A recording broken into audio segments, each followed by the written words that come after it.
The Quran and Hadiths mention rivers of paradise in heaven and not on earth. Why is this? In his Quran, Muhammad promises his followers bounties on earth and in heaven. The earthly rewards are the product of raids, conquest, occupation, slavery, rape, and plunder.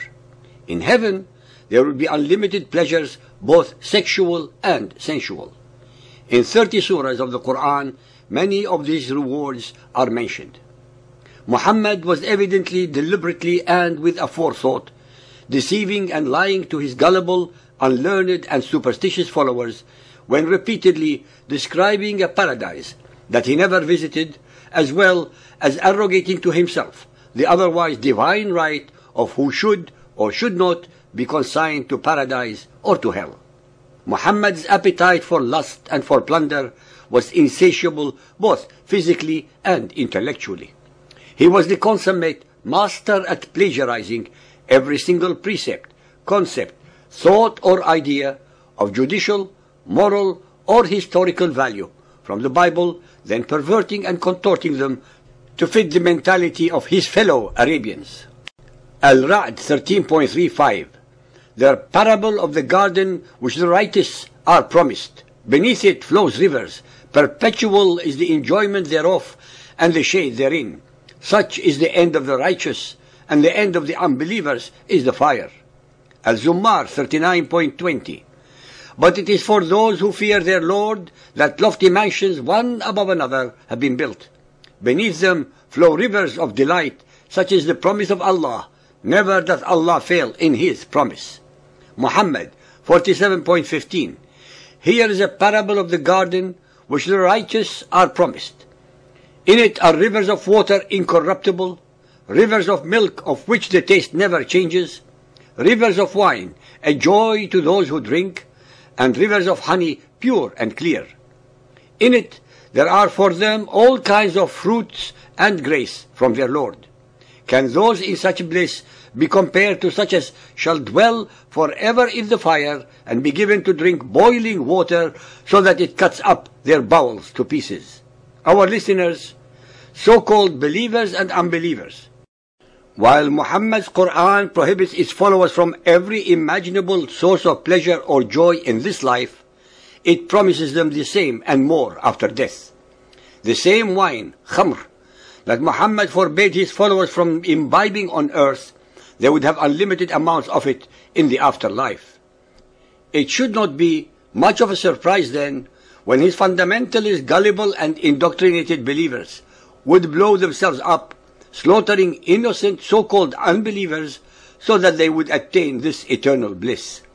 As usual, Muhammad copied but changed the characters of the 4 biblical rivers of paradise, Genesis 2:10-14, to suit his audience. Sahih al-Bukhari Hadith 5.227, narrated by Abbas bin Malik. So, when I went over to the 7th heaven, behold, there ran 4 rivers. 2 were hidden and 2 were visible. I asked, what are these 2 kinds of rivers, O Gabriel? He replied, as for the hidden rivers, they are 2 rivers in paradise, and the visible rivers are the Nile and the Euphrates. Sahih Muslim Hadith 6807, narrated by Abu Huraira.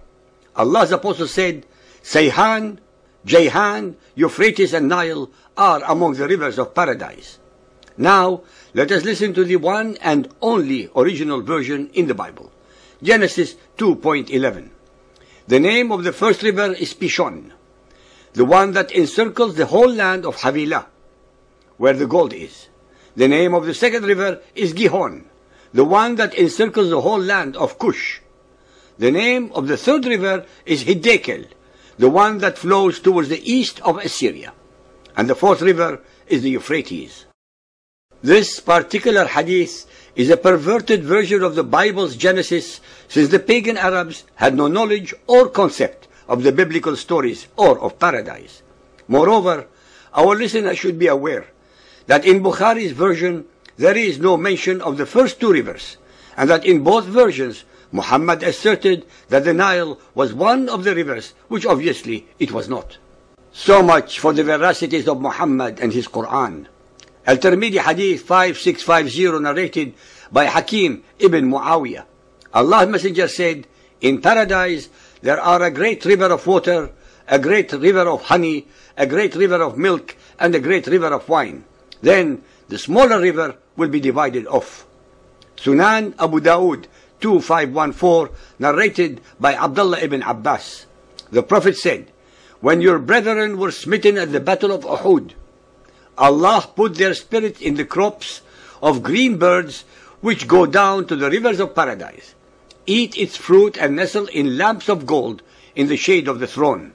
Then, when they experience the sweetness of their food, drink and rest, they asked, who will tell our brethren about us that we are alive in paradise, provided with provision, in order that they might not be disinterested in jihad and recoil in war?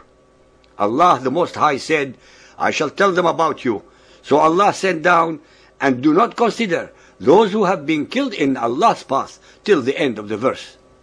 It is beyond logic, reason, and intellect that the modern followers of Muhammad would accept such lies and deceptions as divine revelations or inspirations, especially since neither Gabriel nor Allah ever told Muhammad about the above. Sahih al-Bukhari Hadith 9.519, narrated by Abu Huraira. The Prophet said, if you ask Allah for anything, ask Him for the Firdaus, for it is the last part of paradise and the highest part of paradise. And at its top there is a throne of beneficence, and from it gush forth the rivers of paradise. Muhammad had to invent a paradise that was full of pleasures, greenery, rivers of water, fruit and food in incredible varieties and quantities, so that it would entice his believing and gullible followers away from their otherwise difficult, arid, very hot and unforgiving climate and surroundings. Muhammad's deception has been so complete that hundreds of millions of his followers actually fell for and continue to believe in a physical paradise full of sexual and carnal pleasures and utterly devoid of any spirituality.